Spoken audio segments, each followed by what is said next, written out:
जय जिणिंद बंधुओं, जिस प्रकार पूज्य गुरुदेव ने प्रथम 9 गाथाओं में बहुत ही सुंदर तरीके से दिव्य ध्वनि स्वरूप जीवन में परिवर्तन ला देने वाली कई बातों का खुलासा किया, उसी प्रकार पूज्य गुरुदेव ने दूसरी भावना विनय संपन्नता भावना की 10वीं गाथा में बताया कि सम्यक दर्शन की विशुद्धि में भावना बहुत आवश्यक है। उसके ना होने पर अन्य भावनाएं कार्यकारी नहीं हैं। साथ ही बताया रत्नत्रय आत्मा का धर्म है। यह रत्नत्रय आत्मा को छोड़कर अन्यत्र नहीं रहता है। और गुरुदेव ने बताया जो जितना झुकता है वह भीतर से उतना ही महान होता है। उसी का नाम विनय है। मूलाचार ग्रंथ का उदाहरण देते हुए गुरुदेव ने बताया कि विनय ही मोक्ष का द्वार है। गुरुदेव ने बड़ी ही सहजता से हमें यह भी अवगत कराया कि विनय का दूसरा अर्थ यानी विशिष्ट रीति से नय यानी नयों को जानना है।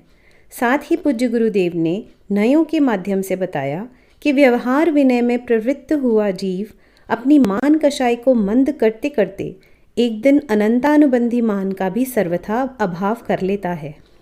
निश्चय और व्यवहार नय के माध्यम से पूज्य गुरुदेव कहते हैं व्यवहार नय हमें 2 पदार्थों के मिले जुले रूप का ज्ञान कराने में काम आता है, तो निश्चय नय बिना मिले जुले शुद्ध पदार्थ का ज्ञान कराने के काम आता है।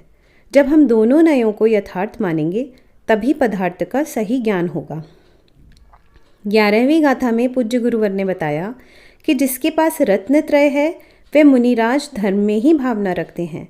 साथ ही बताया कि विनय संपन्नता से मनुष्य तीर्थंकर नाम कर्म को बांधते हैं। पूज्य गुरुदेव 12वीं गाथा में कहते हैं कि जो अपनी आत्मा को जानता है वह सबकी आत्मा को जानता है। देखो यहाँ गुरुदेव ने 13वीं गाथा में कितनी सुंदर वाणी में कहा है, विनय संपन्न जीव अर्थात सम्यक दृष्टि जीव दूसरे से विनय की अपेक्षा ना रख करके अपने अंदर विनय का भाव दूसरों के प्रति रखता है। गुरुदेव ने 13वीं गाथा में यह स्पष्ट किया कि मानी व्यक्ति अपनी उत्कृष्टता के दर्प यानी घमंड से सहित होता है। पूज्य गुरुदेव की दिव्य ध्वनि स्वरूप वाणी के माध्यम से 14वीं गाथा में आत्मा का धर्म मृदुता और ऋजुता बताते हुए गुरुदेव बहुत ही विनय से कहते हैं कि साधु संतों के पास कुछ नहीं होता है, इसलिए उन्हें सर्व सुखी कहा जाता है। साथ ही गुरुदेव ने उदाहरण देते हुए कहा है कि आत्मानुशासन ग्रंथ में तो साधु का दूसरा नाम ही सुखी रखा है। गुरुदेव ने साथ ही बताया मनुष्य के पास 2 ही दुख हैं, कुछ कम होने से अभिमान की पूर्ति नहीं होने का और सब कुछ होने से अभिमान को बनाए रखने का दुख रहता है। 15वीं गाथा में पूज्य गुरुदेव ने बाह्य तप एवं अभ्यंतर तप का महत्व बहुत ही सुंदर तरीके से आप सबके समक्ष रखा है और कहा है अंतरंग तप से कर्म की निर्जरा अवश्य होती है।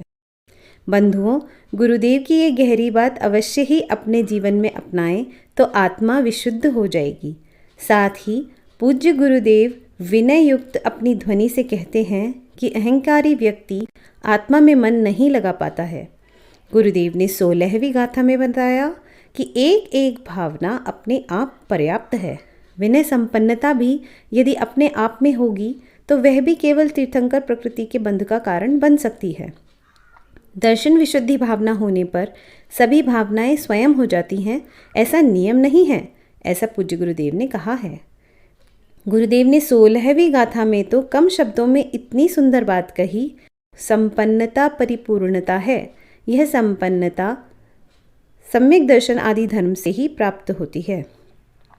पूज्य गुरुदेव ने 17वीं गाथा में 8 मदों का इतने सरल तरीके से वर्णन करते हुए कहा है कि जो जितना निर्मद होता जाता है वह उतना ही अधिक पाता जाता है, अर्थात मद से रहित होने वाले जीव ही मोक्ष पथ के अनुगामी होते हैं।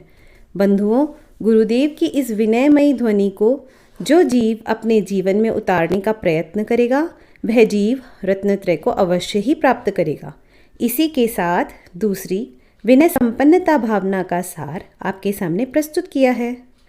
वाणी शीतल चंद्रमा, मुखमंडल सूर्य समान, गुरु चरणन त्रिलोक है, गुरु अमृत की खान। आगे की गाथाओं के लिए भी इसी तरह हमारे साथ बने रहिए। जय जिनेंद्र।